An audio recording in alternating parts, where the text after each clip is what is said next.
સ્વાગત છે। દાહોદ જિલ્લામાં વહેલી સવારથી જ વાદળછાયા વાતાવરણની સાથે ઠંડા પવનો ફૂંકાતા વાતાવરણ ઠંડુગાર બન્યું।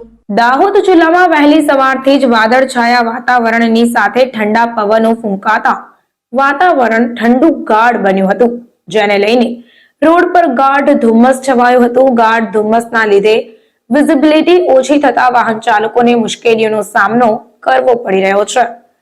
દાહોદ જિલ્લામાં વહેલી સવારથી જ વાતાવરણમાં એકાએક બદલાવ આવ્યો હતો। ઠંડા પવનોની સાથે વાદળછાયા વાતાવરણના કારણે ઠંડીનો ચમકારો વધ્યો હતો। બદલાયેલા આ માહોલથી આગામી 3 દિવસ સુધી ઠંડીનો ચમકારો જોવા મળી શકે છે। વહેલી સવારે દાહોદ, લીમખેડા, ફતેપુરા, સુખસર સહિતના વિસ્તારોમાં હળવા વરસાદી છાંટા પણ પડ્યા હતા। જિલ્લામાં વરસાદી વાતાવરણ સર્જાતા ખેડૂતોની ચિંતામાં વધારો થયો છે।